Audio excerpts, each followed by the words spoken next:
예수님만이 유일한 구원자이신가? 첫 번째, 그분은 죄인은 구원자가 될 수 없습니다. 죄인이 죄인을 구원할 수 없습니다. 그래서 하나님이 오셔야 됐고, 또 그분은 오시는 것만 가지고 안 됩니다. 오셔서 우리가 결단코 이룰 수 없는 율법을 우리 대신 완성해 주셔야 합니다. 뿐만 아니라 우리 대신 심판까지 받으셔야 됩니다. 우리 대신 저주도 받으셔야 됩니다. 그렇지 않고는 우리를 사해 줄 수 없어요.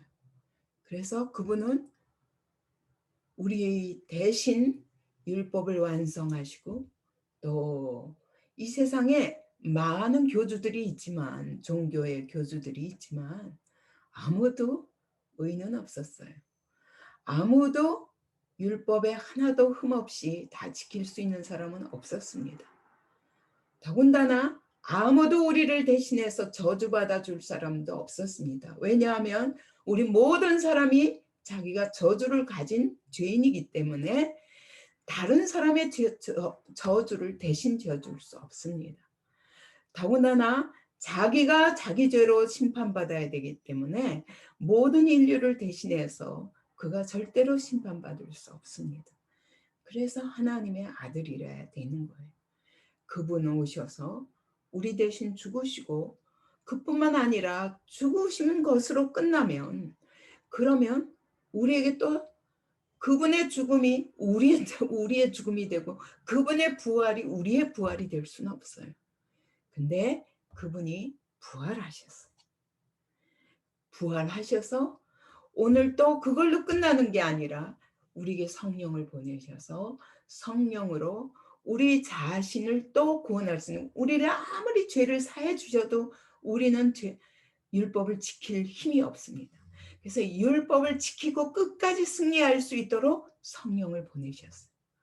이 구원의 능력까지 다 우리에게 주신 분은 오직 예수 그리스도 한 분밖에 없습니다. 근데 바로 그것을 우리에게, 온 인류에게 말씀하시기 위해서 인간이 범죄한 이후 오늘도, 그리고 언제까지 마지막 날이 되어서 그분이 심판하러 오시는 그날까지 우리에게 계속, 자, 예수 그리스도가 아니면 구원받을 수 없다. 그걸 계속 말씀하시는 게 성경이고 오늘 역사입니다. 오늘 역사 자체가, 하나님이 진짜 살아계신가? 여러분의 눈에 보여요? 안 보여요. 이렇게 답답한 세상이라도 여러분, 우리를 지금 당장 구원하시지는 않습니다. 왜냐하면 그 구원을 준비하도록 역사 속에서 계속 모든 인간에게 말씀하고 계신 거예요. 그래서 창세기 3장 이후 오늘날까지 주님 다시 오시는 그날, 우리 모두가 천국에 가든지 아니면 심판을 받든지, 이 여인의 후손으로 살든지 아니면 뱀의 후손으로 살든지, 이것을 선택하도록, 바르게 선택할 수 있도록 역사 속에서 계속 말씀하시는 게 성경이에요. 오늘도 그분은 말씀하고 계시는 거예요. 여러분 오늘 성경 공부를 할 때, 내가 성경을 조금 이해하기 위해서, 그 정도가 아니에요. 결단하라는 거예요. 너 구원받는 자리에 놓일 것인가? 아니면 심판받을 자리에 놓일 것인가? 뱀의 후손으로 살 것인가? 아니면 여인의 후손으로 살 것인가? 선택해라, 선택해라, 선택해라. 그게 성경 공부예요. 그래서 역사 속에서 하나님이 한 여자의 후손이 오시리라 그러고 말씀하셨고, 그가 와서 우리 대신 죽어서 우리에게 가죽옷을 입힐 것이라. 그래서 너희가 범죄했지만 그 여자, 범죄한 여자의 후손으로 한 구원자를 내가 보낼 것이다. 계속 말씀하셨어요. 그가 와서 우리를 대신해서 어떻게 심판해서 건지실지 노아의 방주를 통해서, 여러분 정말 그분이 우리를 건지시는 방법은 방주에 들어가듯이 그 안에 예수 그리스도가 하신 그 모든 일 안에 들어가는 게 믿음이에요. 여러분 귀로 듣고 이해하는 게 믿음이 아니에요.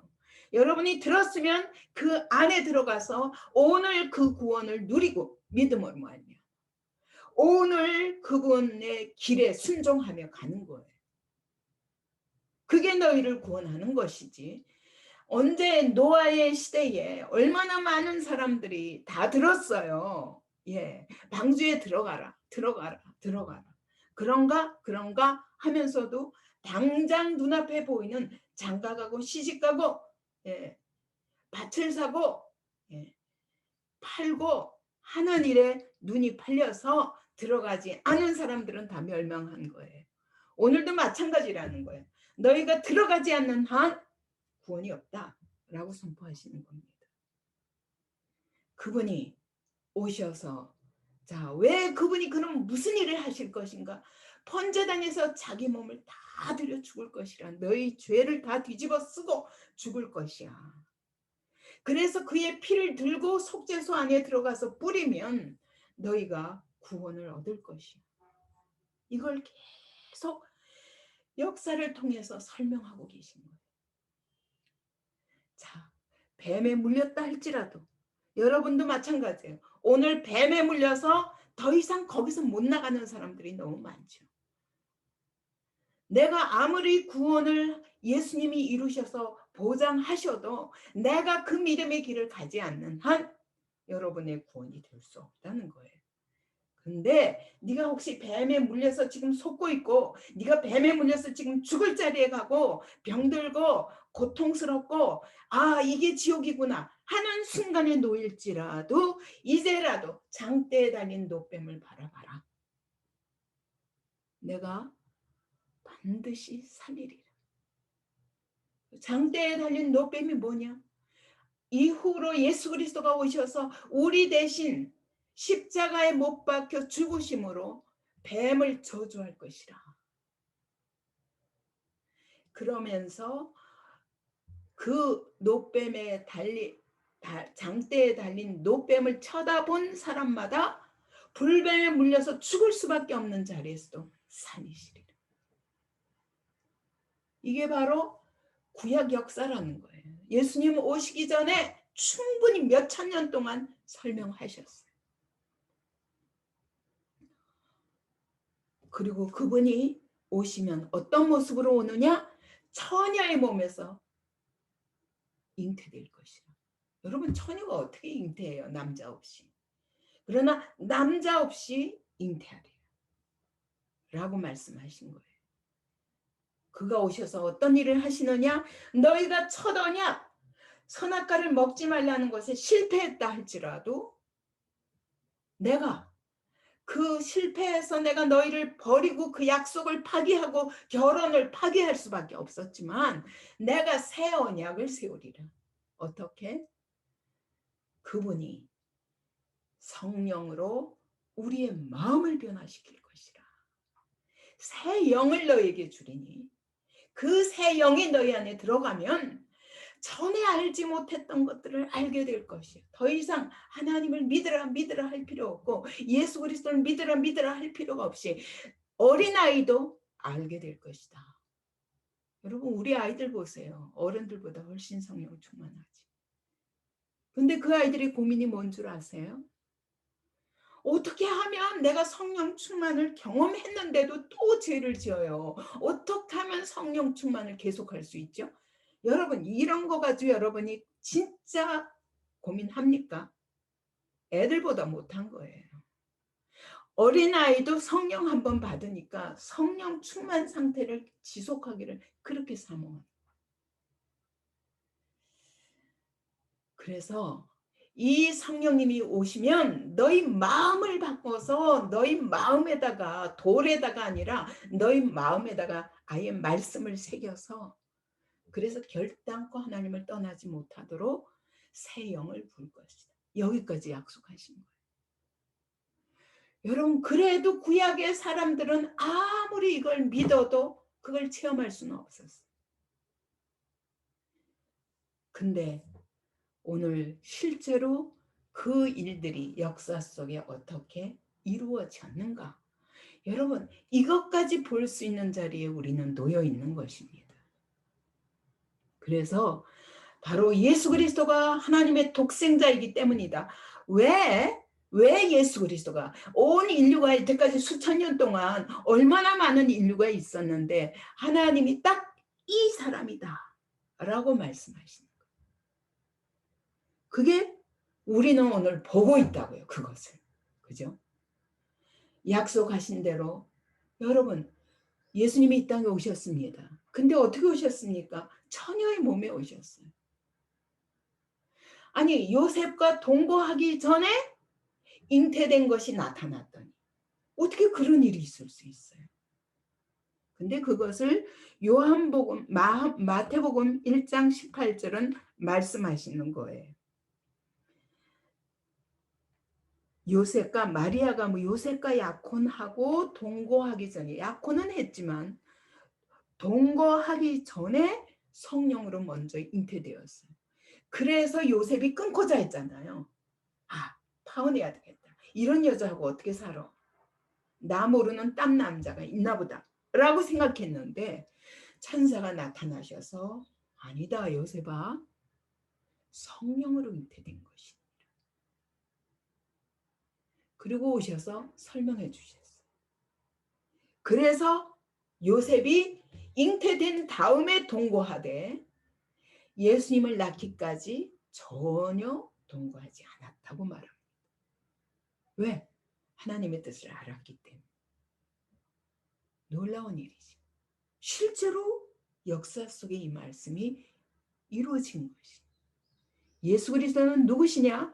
성령으로 잉태된 하나님의 아들이시다. 그것이 입증된 거예요.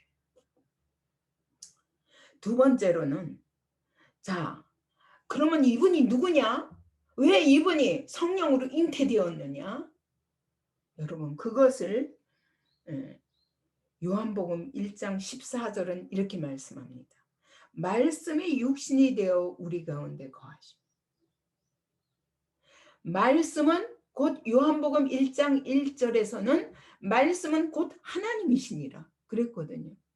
근데 그러면 다시 바꾸면 말씀 육신이 되었다는 것은 하나님이 육신의 모습으로 우리 가운데 오셨다는 거예요. 육신이 뭐냐? 인간의 모든 연약함을 가진 조건 아래 오신 거예요. 무한하신 하나님이 무한 세계에 계시던 그 하나님이 이 유한 세계 안으로 들어오셨다는 거예요. 이게 예수님이에요. 이런 분이 어디 계세요? 이 땅에 많은 종교가 있지만 아무도 자기 교주에 대해서 신이라고 말할 수 없어요. 다 죄인이니까. 왜요? 죽었잖아요, 다. 근데 이분은 하나님이십니다. 그래서 빌립보서 2장 6절에서는 뭐라고 말씀하시냐면 그는 근본 하나님의 본체시나 하나님과 동등됨을 취할 것으로 여기지 아니하시고 오히려 자기를 비워 종의 형태를 가지사 사람들과 같이 되셨고 사람과 똑같은 모습으로 오셨지만 그분은 누구라고요? 근본 하나님의 본체시라. 하나님이시라. 놀라운 일 아닙니까? 그분이 오셨는데 그럼 어떻게 증명되었냐? 그분이 하나님이라는 게 어떻게 증명되었냐? 말씀이 육신되어 우리 가운데 거하심에 우리가 그의 영광을 보니 아버지의 독생자의 영광이요. 하나님의 아들이 아니고는 할 수 없는 일들을 하신 거예요. 그 모습과 인격과 모든 삶이 정말 인간으로서는 할 수 없는 일을 하신 거예요. 그래서 우리가 그의 영광을 보니 아버지의 독생자의 영광이요. 은혜와 진리가 충만하더라. 진리이신 하나님이 은혜로 오신 거예요. 여러분 하나님이 죄인들에게 오시면 이 죄인들은 다 죽어요. 그 자리에서. 그래서 그분이 인간과 똑같은 몸을 입고 오신 거예요. 오셔서 왜요? 우리에게 은혜를 베푸시려. 우리가 죽지 않고도 살리는 방법. 이것이 성육신의 의미예요. 다시 말하면 예수 그리스도는 어떤 분이냐? 성육하신 하나님. 사람의 모습으로 오신 하나님. 또 다른 말로 그것을 그 말씀을 성육신하신 하나님에 대해서 하나님의 아들이라고 말하는 거예요. 세 번째, 그분은 히브리서에 보면 새 언약의 중보자라고 말씀하셨어요. 새 언약의 중보자라고 말씀합니다. 이게 무슨 말이냐? 여러분, 새 언약이 있다는 건 옛 언약이 있다는 거잖아요. 그 옛 언약을 어떻게 했어요? 우리가 깨트려 버렸고, 그래서 여러분 실패했어요. 첫 언약에 실패했기 때문에 우리는 죽을 수밖에 없어요. 그죠? 그런 우리들에게 그분이 새 언약을 다시 맺고자, 예를 들면 이혼해서 완전히 사단의 아내가 되어버린 우리에게 찾아오셔서 다시 새 결혼하자는 거예요. 얼마나 기가 막힌 일이에요. 갖다 버리고 밟아버리고 멸망시켜버려도 모자랄 우리를 다시 거룩한 새 신부로 만드시겠다. 그래서 다시 결혼하시겠다. 우리에게 새 언약을 세우신 거예요. 이것이 은혜인 거예요. 첫 언약에 왜 우리가 실패했느냐? 아, 너희가 행위를 할 수 없는 자들이라는 거 내가 알아. 여러분이 잘난 척하지 마세요. 뭘 의로운 척하지 말라고, 선한 척하지 말라고.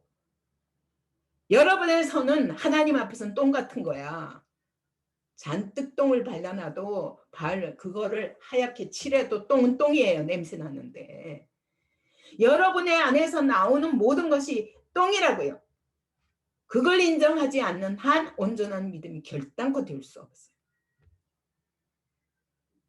거짓에 속지 마세요. 자기 포장하지 마세요. 위선하지 마세요. 의로운 척하지 말라고. 그런 사람만이 구원받습니다. 왜요? 내가 첫 언약에 철저히 실패한 자라는 걸 인정해야 되는데 아직도 내가 의로운 척 한다면 여러분은 어떤 사람이냐? 위선자예요. 결단코 구원 못 받습니다. 왜요?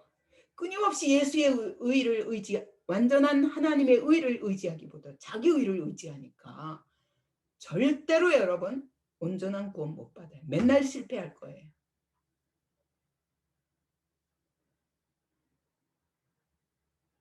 하나님이 새 언약은 그래서 우리의 연약함을 아시기 때문에 우리 절대로 할 수 없다니까. 율법에 몇 개는 지킬 수 있을지 모르지만 여러분 하나도 빠짐없이 다 지킬 수는 없어요. 아무도. 그럼 다 똑같은 거야. 다 똥이야. 여긴 밥에 똥이 묻으면 똥이 그 안에 들어가 있으면 여러분이 그거 먹겠어요? 안 먹는다고요. 하나님이 그런 거를 그런 우리를 그래서 행위 가지고 안 되는 인간들인 줄 아시기 때문에 하나님께서 무조건적인 은혜를 베풀기로 약속했어요. 그래 가면서까지 왜 우리와 결혼을 해야 되냐? 그분 거룩하시고 이로우신 그분.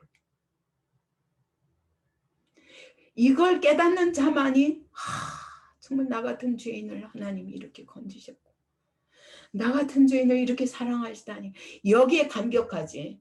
자기가 잘난 줄 아는 사람은요 절대 구원의 감격이 없어요. 그렇기 때문에 여러분 안에 복음이 될 수 없습니다.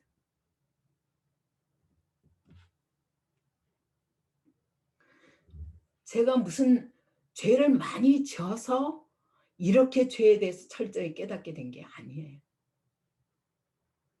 나는 의로울 수 없다는 거, 나는 결단코 완전할 수 없다는 걸 인정한 사람. 처음부터. 그것이 예수 믿기 전부터 그게 인정된 사람이었어. 그렇기 때문에 복음을 그렇게 감격스럽게 받을 수 있었다고 저는 그게 은혜였구나. 저 예수 믿기 30년 전 30년 엄청 그런 나의 불완전에 대한 고통이 있었어요. 그러면 제가 무슨 비난받는 자리에 있었냐? 아니에요. 맨날 칭찬받는 자리에 있었지만 나는 이 온전하지 못한 나는 잘 알잖아. 난 너무 온전하고 싶은데 온전할 수 없다는 거. 그 온전한 길이 무엇인가 하고 끊임없이 찾아다녀도 그 길도 어디에도 없다는 거. 이거 한 가지 때문에 저한테 복음이 엄청난 축복이었구나. 여러분이 아직도 그걸 깨닫지 못한다면 여러분은 영원히 복음이 여러분의 한 액세서리에 불과할 거예요.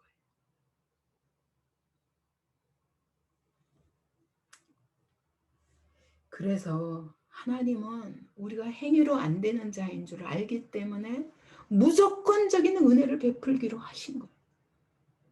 그게 새 언약이에요. 어떻게? 내가 너에게 새 영을 부어줄 거야. 네 마음이 안 되지. 여러분의 마음을 여러분이 이걸 못 바꿔서 난리잖아요. 근데 제가 이제 상담하면서도 보면 죄와 싸우는데 끊임없이 난 그렇게까지 나쁜 사람은 아니라는 걸 증명하려고 그래. 내가 구토가 난다고 그랬어요. 구토가 난다. 그래? 그러면 네 마음대로 살다가 죽을 때쯤 와.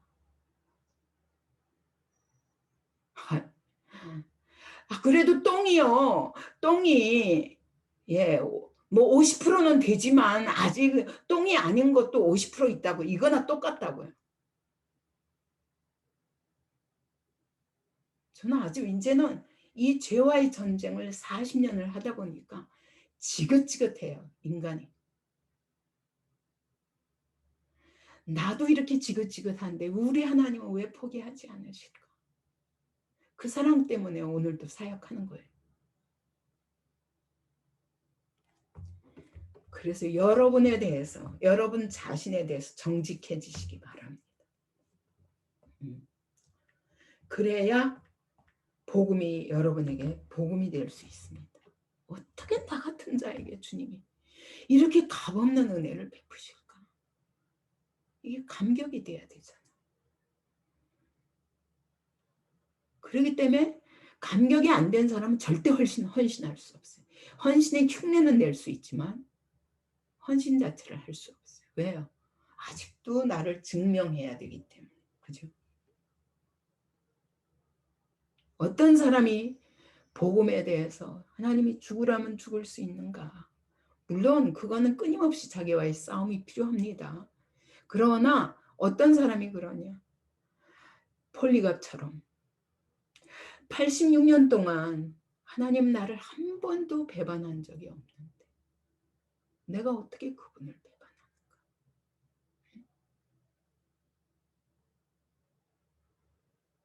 여러분이 이런 고백이 없는 사람이라면 나 같은 죄인을 건지신 하나님 앞에서 내가 누구를 용서하지 못할까?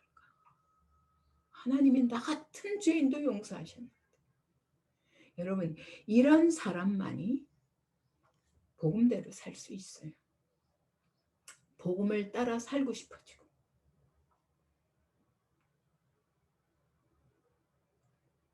끊임없이 여러분의 무화과 잎으로 여러분의 치부를 가리려고 하지 마세요.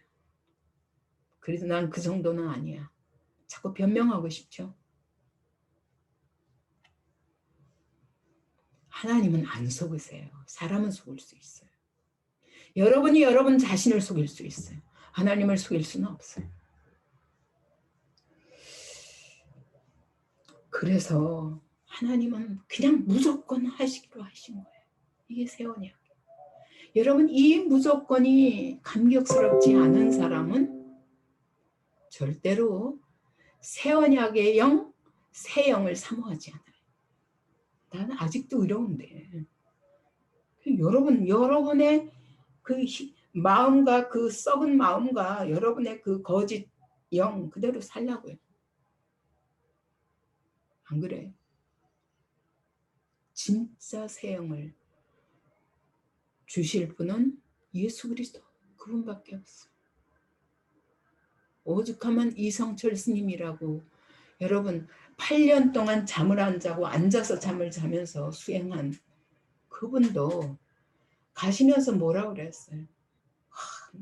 그분이 정말 예수 그리스도까지 만나고 가셔야 되는데, 그분이 깨달은 거는 내가 평생 이렇게 도를 쌓았어도 수많은 남녀들을 속이며, 내가 속여왔다 그러는 거예요. 내가 쌓은 게 무슨 도냐?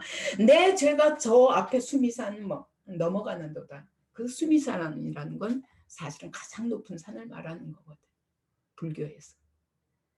그걸 그 가장 높은 산도 넘어갈 만큼 차고 넘친다는 거예요. 내 안에 거짓과 내 안에 죄악이. 그래서 자기 영이 영원한 지옥으로 떨어지는 불꽃 가운데 타는. 그걸 설명했더라고요.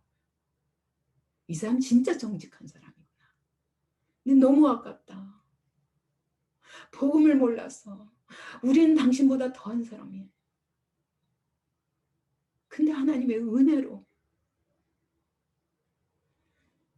여러분, 이 감격이 없을 수가 없는 거예요. 안 그래요? 그래서 예수님이 십자가에 죽으시기 전날 제자들에게 마지막 잔을 주시면서 뭐라고 그랬어요? 이것은 너희를 위하여 흘리는 내 피, 곧 새 언약의 피니라. 새 언약을 그분의 피로 맺으셨다. 그리고 계시록에서도 마지막 어떤 자들이 생명나무에 들어갑니까? 그 두루마기를 빠는 자들. 자기 두루마기를 빠는 자들. 두루마기가 뭐예요? 옷이에요. 옷이 뭐예요? 여러분의 행위예요. 아무도 못 가요. 아무도 못 가요. 못 들어가요. 여러분의 행위로는 절대로 못 들어가요. 그래서 그 행위들을 빨아야 돼요. 무엇으로? 그의 피로만 빨 수 있는 거예요. 그죠? 그 피로 자기 두루마기를 빠는 자들이 생명나무에 나가고 성에 들어갈, 새 예루살렘 성에 들어갈 권세를 얻는다고 말씀하셨어요.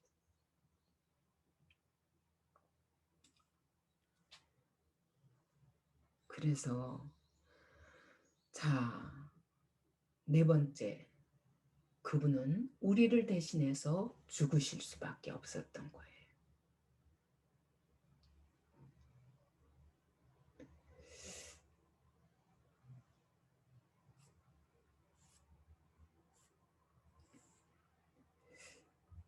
그래서 네 번째, 여기 제가 오늘 좀 몇 가지 추가하겠습니다. 네 번째, 대속 제물이 되신 예수 그리스도.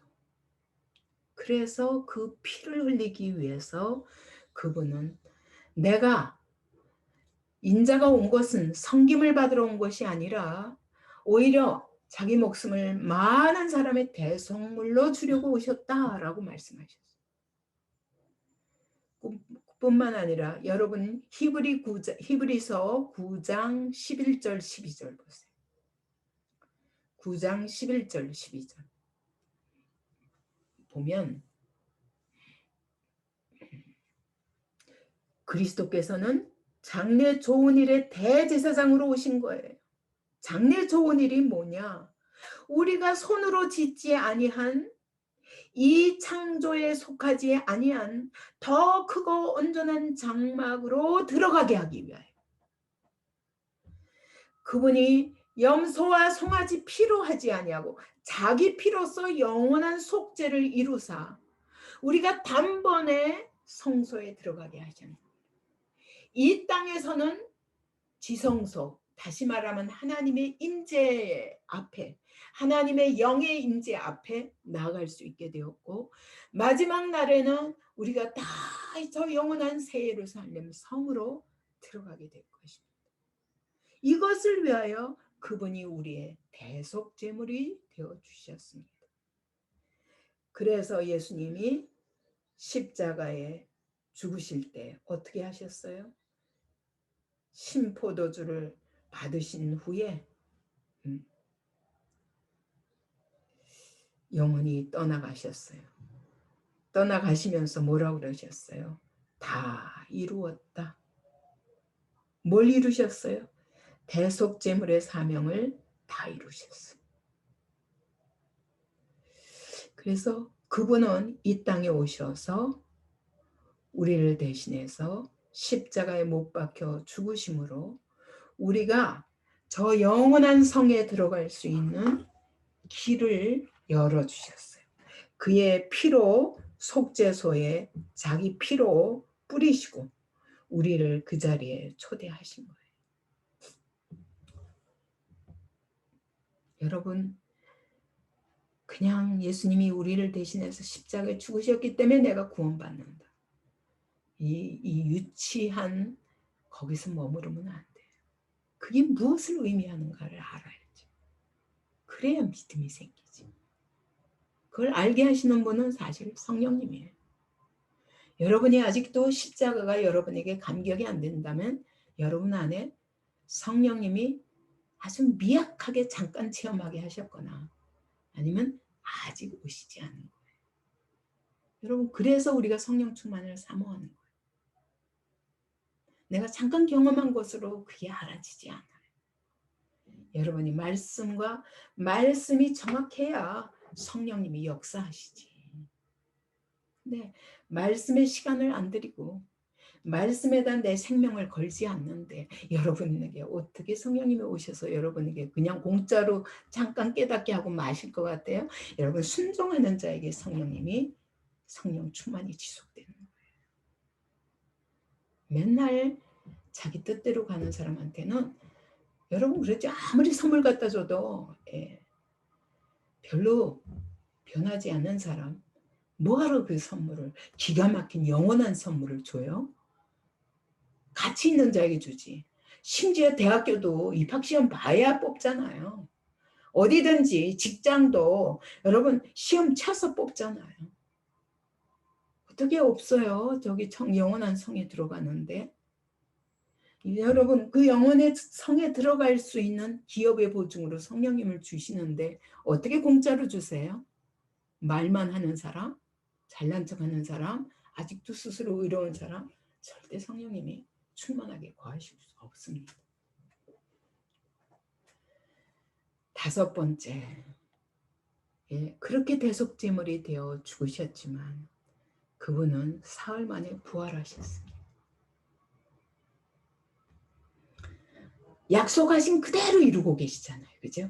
약속하신 그대로 이루고 계신 거예요. 우리가 앞에 B에서 확인했던 하나님이 약속하셨던 그 인물이 바로 이분이구나 라는 걸 우리는 C에서 알아야 돼요.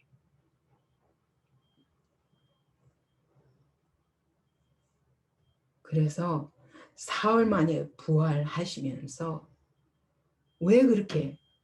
왜 그분이 죽으시고 부활하신 것이 우리에게 생명이 되나요? 왜?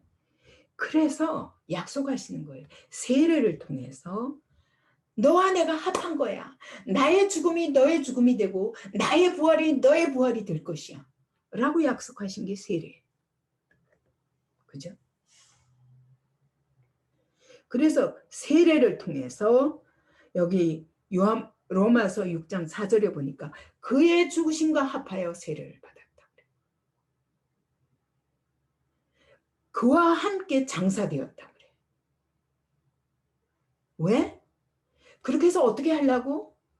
완전히 새 생명 가운데서 행하게. 왜냐하면 그의 부활과 합하는 거예요. 그의 죽음과 합하고, 그죠? 그의 부활과 합하여서 그분과 내가 한 몸이 되는 거예요.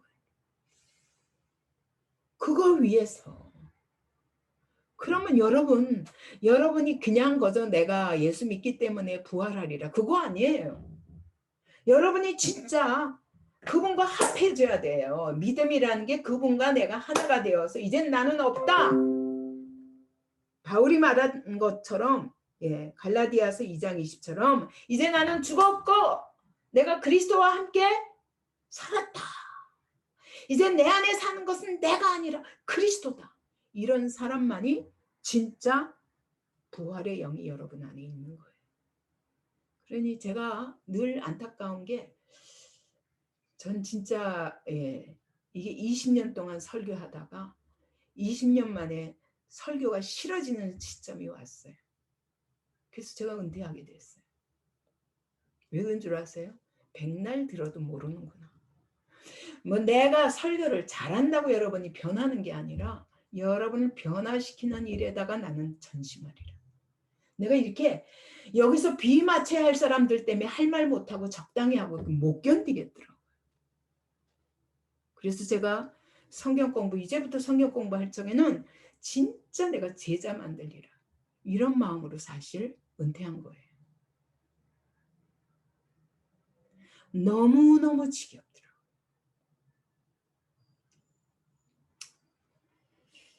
그러니 하나님이 얼마나 안타까우시겠어요, 여러분.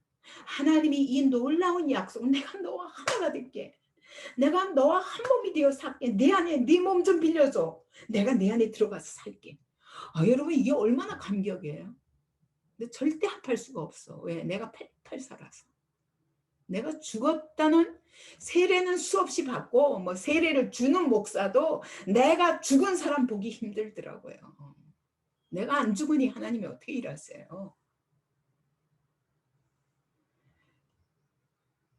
그래서 세례와 함께 나는 죽고 부활하신가 합할 때 그분의 부활과 합하는, 죽어야 부활이 있지. 나도 예수님이 죽어서 부활이 있으신 것처럼 나도 죽어야 부활이 있지. 그 안 죽는 여러분에게 절대 부활 생명이 없습니다. 부활 생명이 있으면 내가 잘났다고 막 이렇게 팔팔 살아서 자기 성질대로 못 살아요. 죽어버리지. 죽었다는 걸 내가 인정할 수밖에 없지. 그래야 새 생명이 내 안에서 역사하시지 않냐 그거예요. 그래야. 그럼 다음에야 비로소 누구든지 그리스도 안에 있으면, 여러분 이제 내가 없기 때문에 그리스도 안에 들어가 버린 거예요. 방주 안에 노아가 들어가서 방주 밖에서 보면 보여요, 안 보여요? 노아가 안 보인다니까. 방주밖에 안 보여.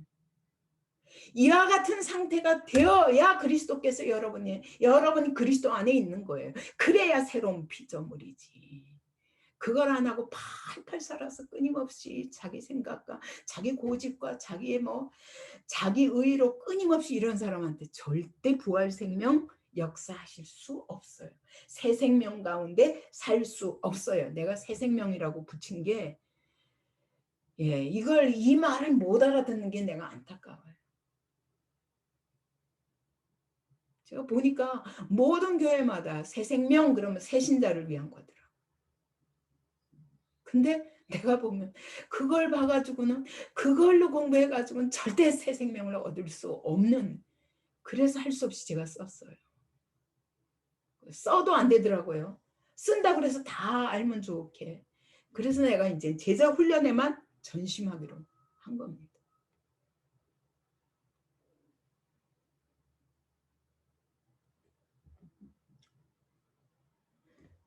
여러분 사역자들도 여러분에게 새 생명을 전할 수는 있어요. 그러나 자신도 이해하지 못한다는 것을 제가 너무 절감하기 때문에 안타깝습니다. 왜요? 이거는 진짜 내가 죽고 정말 그리스도만, 그런 사람만이 알 수 있는 비밀이더라고요.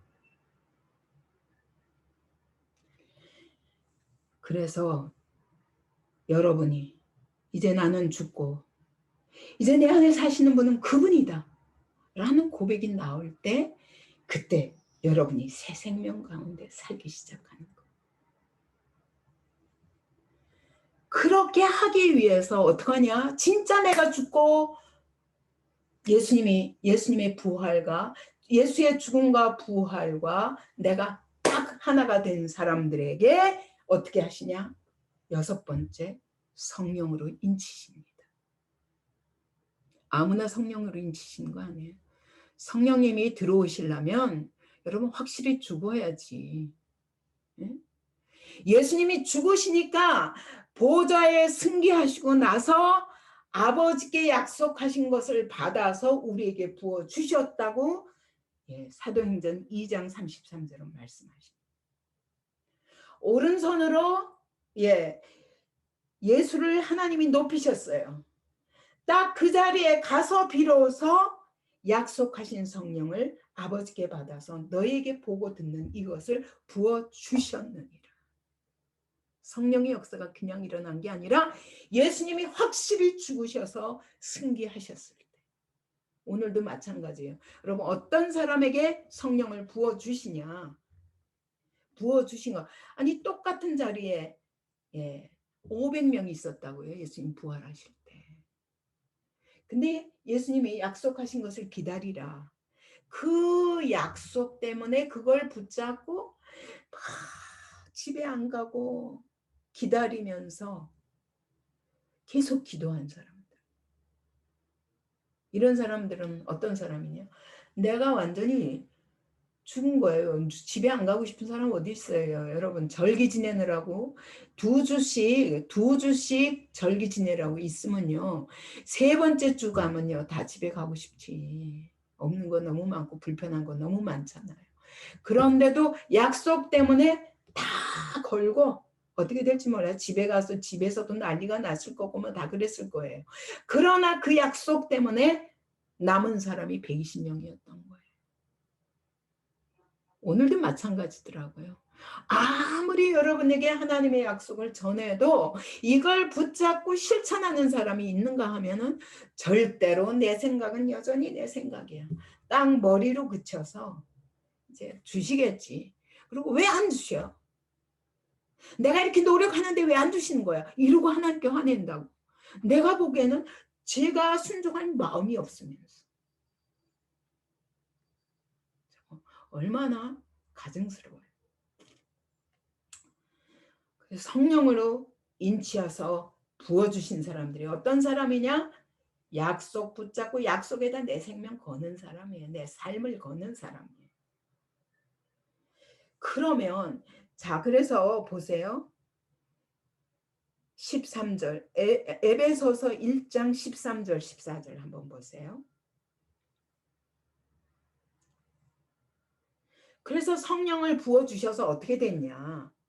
그 안에서 너희도 진리의 말씀 곧 너희의 구원의 복음을 듣고 진리의 말씀 여러분이 복음을 듣고 그 안에서 또한 믿어. 항상 그 안에 네가 보이면 안 돼. 그 안에 들어가. 믿음은요. 내가 온데간데 없고 예수만 남아야 돼요. 그게 믿음이에요.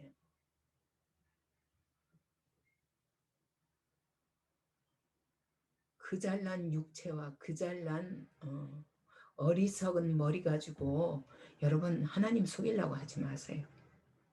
그 안에서 말씀을 듣고 믿어. 그 안에서 믿어. 그 안에 들어가라. 그런 자에게 어쩐다고요? 약속의 성령으로 인치심을 받았나니. 그죠?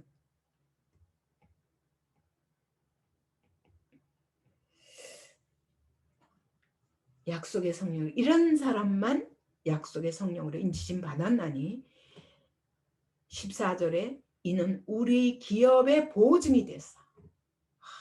여러분 이게 뭐라고요? 보증이라고요. 기업, 영원한 기업을 얻는다는 보증이라고요. 성령님이. 그 성령님이 우리 안에 들어오셔서 그 얻으신 것을 속량하시고 오늘 그분이 우리 대신 하셔서 얻으신 것, 그 엄청난 상속권, 그걸 우리를 위해서 속량하시고 그의 영광을 찬송. 그분이 우리를 어떻게 속량하셨는가? 예수님이 이와 같이 십자가에 죽으시고 부활하심으로 하나님 우편에 가셔서 우리에게 성령을 부어주셔서 이것이 얼마나 내가 죄를 속량받고 그리고 하나님의 영광이 내 안에 임하는 거예요. 이거 본 사람은요 절대 자기 자랑 안 해요. 절대 아직도 내가 그래도 그만큼 더럽지는 않다고 주장하지 않아요. 왜냐하면 성령님이 오시면요, 내가 얼마나 더러운 자를 아는 것부터 시작해요. 성령이 아니면 몰라요. 그래서 내 기준으로 옳다 그르다 하지 마세요. 성령께 나를 의존하지 않는 사람 맨날 자기 주장해요. 굉장히 얕은 거야. 왜? 예. 여러분 신앙생활 해도 영적 깊이가 다 다른 거예요. 어떤 만큼? 죽은 것만큼 영적 깊이가 있습니다. 내가 죽은 것만큼. 왜? 내가 죽은 것만큼 예수가 사시니까. 그죠? 근데 아직 예수님 조금 덜 오셔도 됩니다. 그냥 내가 맛은 봤으니까 언젠가는 천국 들어가겠죠. 그렇게 자신을 속이지 마세요.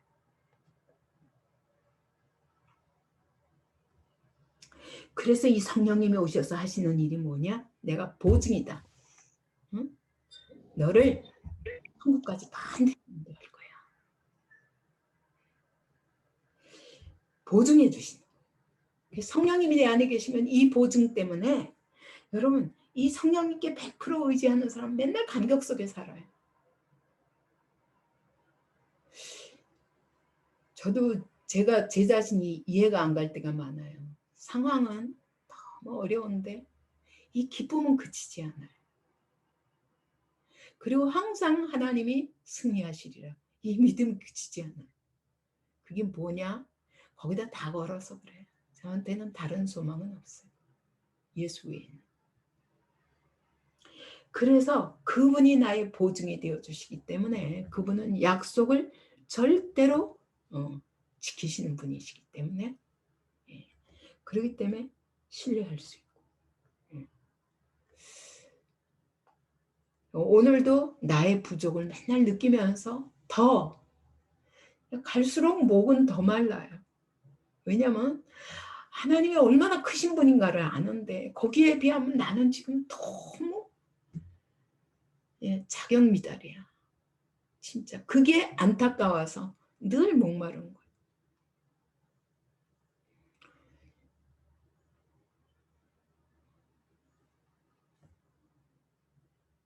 그래서 며칠 전에도 동기가 자기 박사학위 마쳤다고 그러고 이제 내가 이거 마쳤습니다. 그러고서는 좋아서 연락이 왔는데 내가 그랬어요. 부럽다. 그랬더니 아니 누님은 뭐 이미 박사님이신데 나는 말씀이 영원히 고파. 진짜 그래. 내가 이렇게 여러분에게 설명은 하고 있지만 나 아무것도 안 하고 말씀만 좀 읽고 있는 시간이 있었으면 좋겠다. 근데 그게 안 돼요. 맨날 이렇게 할 일이 많아가지고. 그 예수 믿고 나서 이제까지의 목마름이에요. 내가 좀 이거 좀 내려놓고 그러면 될 줄 알았는데 교회 안에도 일도 끊임없고 또 하나님의 한동대까지 주셨으니 일이 더 늘었고 그래서 말씀 앞에만 서는 게 너무 어려운 것이 너무 저는 목말라요. 난 여러분들 같으면 아침부터 저녁까지 말씀을 붙들고 살고 싶은데 여러분도 할 일은 많지만 저는 하나님 앞에서 할 일을 놓고 생각하면 너무 많은 시간 다른 사람을 위해서 보내야 된다는 것 때문에 사실 나 자신을 위해서 보낼 시간이 잘 없어요. 그렇게 목말라요.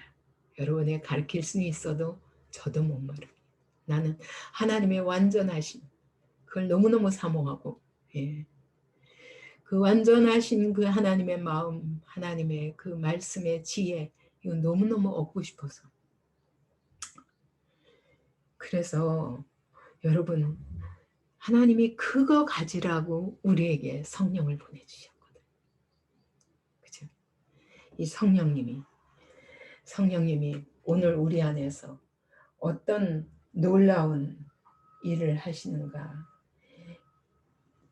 하나님이 성령을 어떻게 주셨냐? 어떤 목적으로 주셨냐? 기업의 보증이 될 뿐만 아니라 여러분 에베소서 1장 18절부터 17절부터 보면 지혜와 계시의 영이라고 그랬거든요. 근데 그 지혜와 계시의 영이 뭐냐? 너희 마음 눈을 밝히사 그의 부르심의 소망이 무엇인지, 하나님 왜 나를 부르셨지? 무엇 주시려고? 왜 부르셨지? 그게 하나님이 얼마나 값진 것이길래 나 같은 자를 위해서 죽으시면서까지 이 소망으로 우리를 부르셨지? 근데 여러분 알고 싶지 않아. 천국만 가면 되잖아. 그죠? 오늘도 그 부르심의 소망이 내 삶 가운데 어떻게 역사하시는지 전혀 모르기 때문에 별로 관심이 없어. 내가 겨우 요만큼 깨달은 것도 감사하고, 아유 더 가면 아유 그럼 너무 하나님이 나한테 요구하시는 게 많으면 어떡하지, 이런 헛된 그 속임수에 넘어가서 하나님을 사모하지 않는 거예요. 성도 안에서 그 기업의 영광의 풍성함, 하나님이 우리에게 약속하신 그 기업, 우리에게 상속권을 주신다고 하는데 뭘 주시지? 여러분, 아버지 상속권을 가진 사람이라면 우리 아버지가 나한테 뭘 줄까? 뭐 이거 엄청 기대할 거예요. 그죠? 근데 여러분, 그건 썩을 것이고 하나님이 그 기업의 영광이 얼마나 풍성하길래 자신의 피를 흘리면서까지 나한테 주시려고 했을까? 그리고 그분이 성령으로 우리 안에 들어오셔서 얼마나 놀라운 위력으로 역사하심을 따라 믿는 우리에게 베푸신 능력의 지극히 크심이 어떠한가? 성령의 능력이 도무지 어디까지지? 여러분 알고 싶지 않으세요? 관심 없잖아. 나 지금 잘하고 있다니까. 이만하면 내가 잘하는 거지. 이렇게 시간을 들이는 게 어디야. 내 몸을 이만큼 들였으면 됐지. 성령님이 안 계셔서 그래. 진짜 성령으로 충만하면 여러분 이 목마름이 끊임없이 있는 거예요. 더 알고 싶고 더 알고 싶고 하나님의 크심을, 너무너무 크심을 알기 때문에.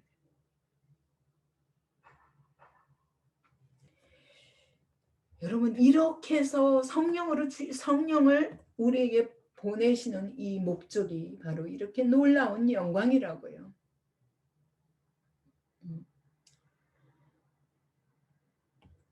그의 소망, 그의 영광, 그 기업의 영광, 그리고 그의 능력, 이것으로 우리를 인도하고 계세요. 그래서 이제는 더 이상 육신을 따라 살지 말고 성령을 쫓아 살라. 육신대로 살지 말고. 네가 육신대로 살다 보면 지금 잠깐 성령을 맛보긴 했지만 결국 죽을 것이야. 여러분 잠깐 맛본 거 그거 가지고 여러분의 평생이 유지되는 거 결단코 아니거든요. 앞으로도 수없는 시험들이 있을 터인데 그 모든 것을 통과할 수 있는 능력, 그 능력이 내 안에 역사하시지 않으면 주님 저는 한 걸음도 갈 수가 없습니다. 그리고 이 성령을 쫓아가면 반드시 영생에 이른다.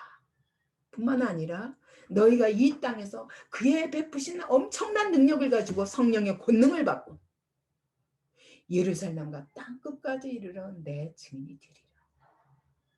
저는 여러분 한 사람 한 사람을 이런 사람으로 키우는 게 저의 소망이에요. 그거는 목사라고 되는 거 아니에요. 저는 요즘은 진짜 목사가 되고 나면 힘들구나. 안 바뀌는구나. 잘 다 된 줄 알아. 목사 한 수까지 받은 거 가지고. 그래서 어저께 교회에서 그분도 말씀하시기를, 교수님도 말씀하시기를 평신도 일꾼이 소망이다. 저도 그렇게 생각해요. 저는 처음부터 그렇게 생각했기 때문에 더빅교회를 세울 때 목표가 뭐냐? 모든 성도의 사명자화, 제자화. 이게 제 목표예요. 그래서 지금 이런 것도 하는 것도 저는 여러분을 목사 되게 하기 위해서 얘기하는 게 아니라 여러분이 예수의 증인으로 살 수 있도록 여러분의 삶에서. 나는 여러분이 저의 목표예요. 안 되는 사람이라도 될 수 있도록 만들어서 끝까지 하나님의 이 영광스러운 그 소망까지 이르게 하는 게 저의 목표예요. 근데 이것을 사모하지 않는 사람에게는 줄 수가 없어요. 아니, 줘도 못 알아들어요. 그 성령님은 어떤 영이냐? 에스겔서 36장 26절 27절에 보면은 이 새 영이 우리 안에 새 영이 들어오시면 너희가 내 규례를 지킬 수 있다. 여러분, 하나님의 뜻대로 사는 게 성령의 능력으로 되는 거예요. 여러분의 열심으로 되는 거 아니에요. 그래서 우리가 성령의 능력을 사모할 수밖에 없어요.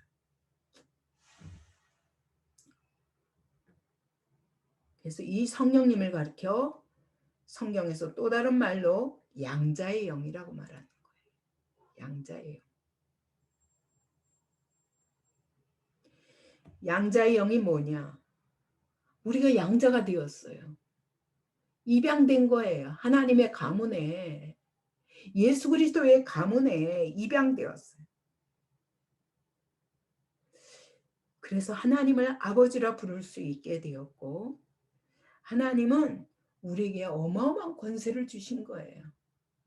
영접하는 자, 곧 그 이름을 믿는 자들에게는 하나님의 자녀가 되는 권세를 주셨습니다. 여러분, 이 어마어마한 권세를 받게 되는 것입니다. 양자의 영은 상속자가 된 거예요. 하나님이 자, 히브리서 9장 13절 14절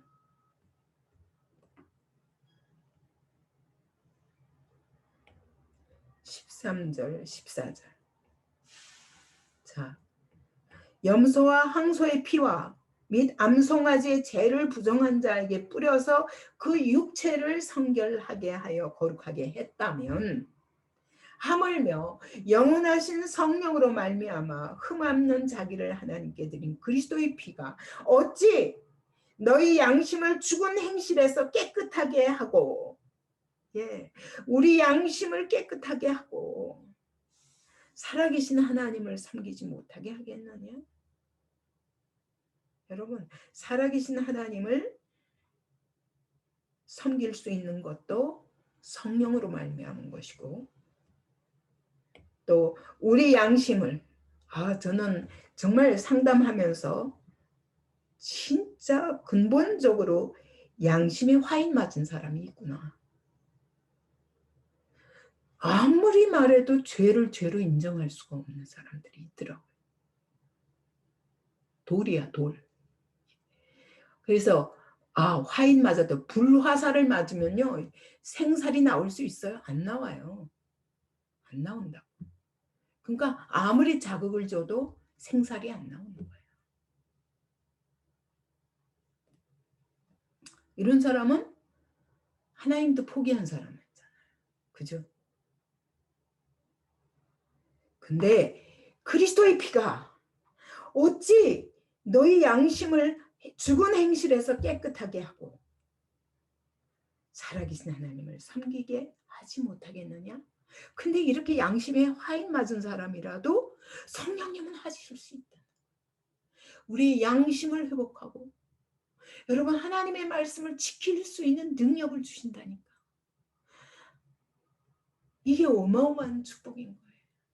그래서 양자의 영을 받은 사람만이 어떻게 할 수 있다? 그리스도를 닮아갈 수 있죠. 그죠?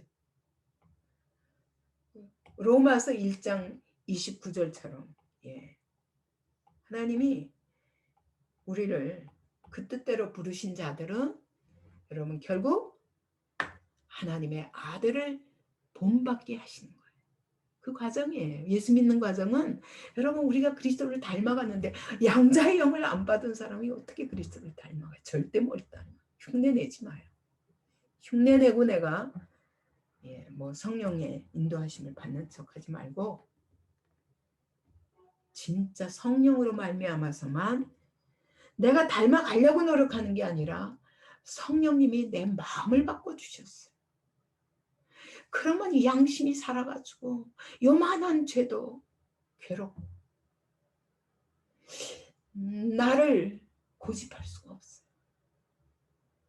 그래서 즉각 자기를 포기하고 그리스도께 나를 내어드리며 성령님을 쫓아갈 수밖에 없어요. 그래서 그분이 나를 그리스도로 닮아가게 하시는 거예요. 성령님이 아니면 아무리 자기 의를 주장하며 옳은 채 한다 할지라도 마지막 날에 보면 과연 그 사람이 구원의 반열에 있을까? 어려울 것입니다. 그래서 이게 신앙생활이란 지식의 문제가 아니에요. 여러분, 이거 육적 지식의 문제가 아니에요. 여러분의 정신적 노력의 문제가 아니라고요. 영의 문제예요. 새 영을 받지 않으면 우리는 새 사람이 될 수 없습니다. 새로운 피조물이 될 수 없습니다. 이전 것은 지나갔도다. 보라, 새 것이 되었도다. 이런 일이 일어날 수 없습니다. 그러니까 여러분, 예수 믿는 척 흉내내는 사람도 안 되고 더더군다나 여러분 다른 구원자를 따라가는 사람이 있다면 구원받아요? 못 받아요. 오직 예수만이 유일한 구원자이십니다. 이와 같이 완벽하게 우리를 사람을 바꿀 수 있는 사람의 이 근본 만물보다 거짓되고 심히 부패한 이 마음을 바꿀 수 있는 분은 그분밖에 없어요. 그분밖에 없어요. 그죠? 조금 고치는 척하지 마세요. 죽어버리세요. 그래야 부활의 영이 내 안에 들어오셔서 나를 놀라운 새 삶으로 인도하실